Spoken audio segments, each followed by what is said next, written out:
We have such good news. Everything has only been improving on the Kyle Aubert front. Yeah. Kyle had brain surgery, about a month and a half ago, which is wild. Yeah. And his main symptoms have been struggling with speech, so hence why I'm doing most of the talking. And he's also struggled with pressure behind the eyes and an inability to look at screens, to read, or do anything that involves using his eyes to focus. Last week we were like, okay, let's call the doctor and just see if this is normal, because his neurosurgical team here in Colorado were like, we're not sure, so like, why don't you call your team that actually did the surgery? Maybe they'll have a better explanation. Yeah. Spoke with the PA, and he didn't seem overly concerned. He was like, I want you to go see the ophthalmologist and get your eyes looked at and just make sure that the pressure is good. And also, at that point in time, we were talking about Kyle adding back in a supplement called Boswellia, which was something that his new integrative provider had suggested he add back in. And I mentioned that on the phone with the PA from the surgical team in Arizona, and he was like, that sounds like a really good idea, going off of the steroid, which he's been off of since I think a week after the surgery. They tapered him off it completely. After being on it for like 2 years. At least 2 years he was on a steroid. Yeah.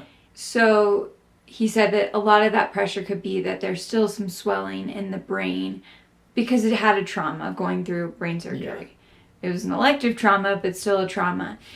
He said a lot of their patients actually go back on that supplement after surgery and do really well.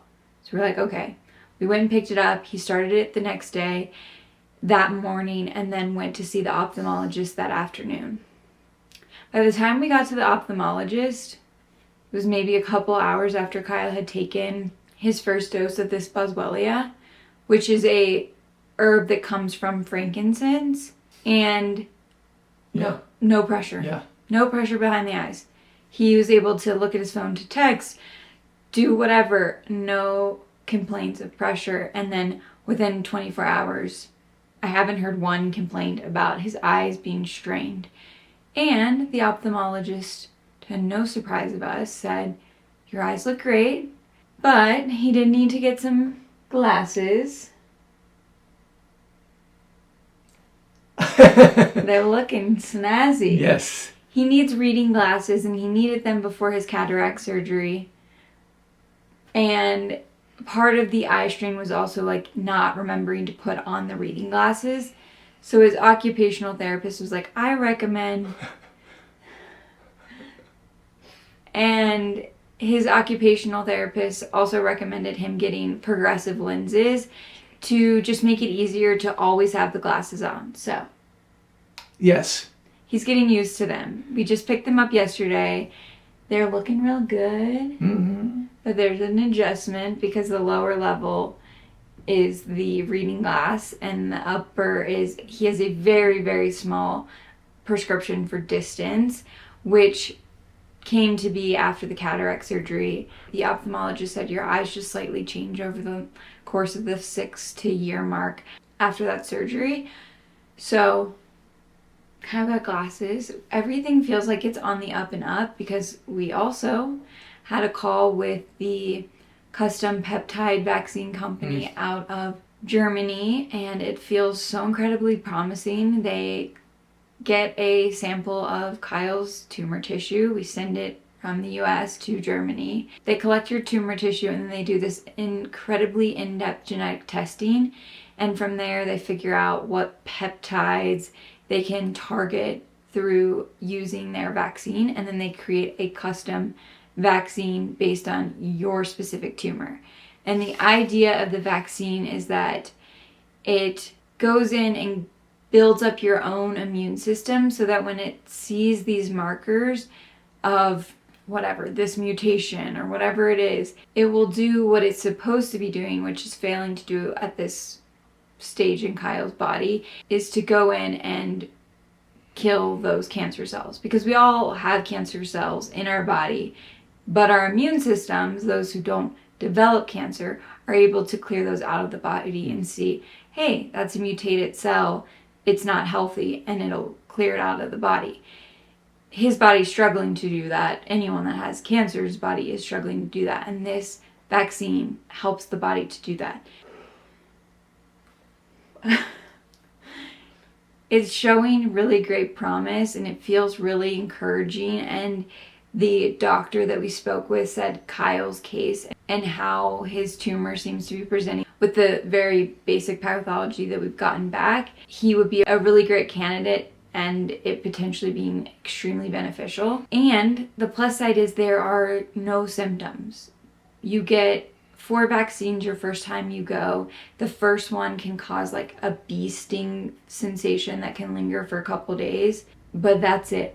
There's no long-term side effects. There's nothing. Some people, which is very rare, they don't see it often, have a histamine response, but getting an antihistamine can just take that down. So it feels like a really encouraging potential next step. It is a little limiting and we're feeling a little stuck of like we feel a really strong yes. I feel really strong yes. Yes. Yes.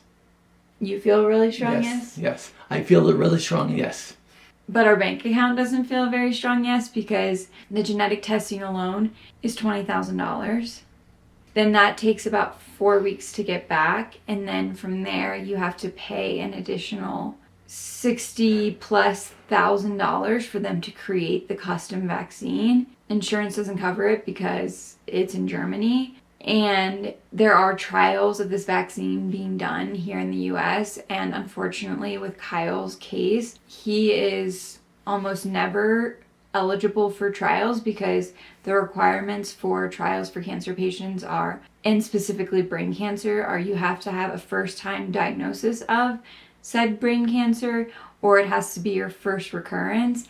And he just doesn't fit any of that criteria. 4 surgeries. 4 surgeries, and this was his second recurrence. So getting it here in the US is pretty much impossible. So going to Germany would be the next and only step that we would have available. The process from the day we start till the day Kyle can get the vaccine takes 4 months. So the sooner we can get the process going, the better.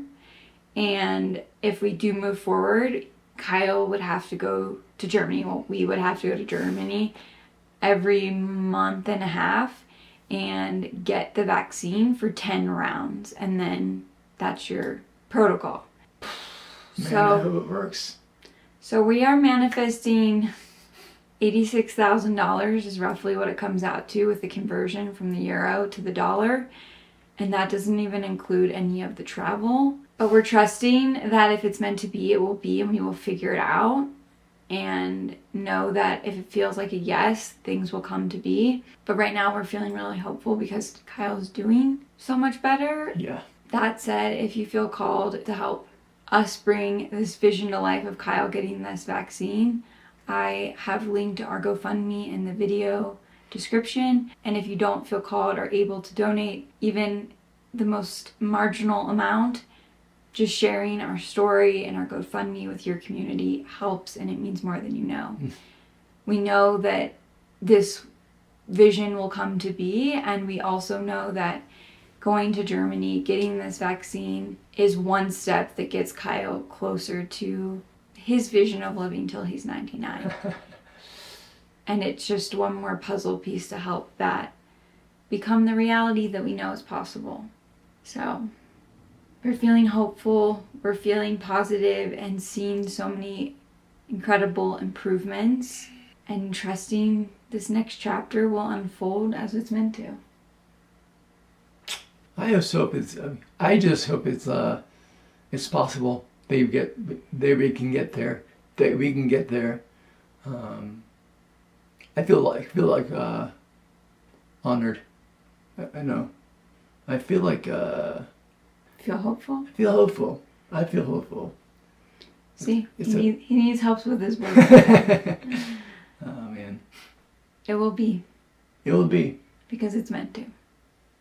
We love you, and we're so grateful for you, and we will see you in the next one. Mwah.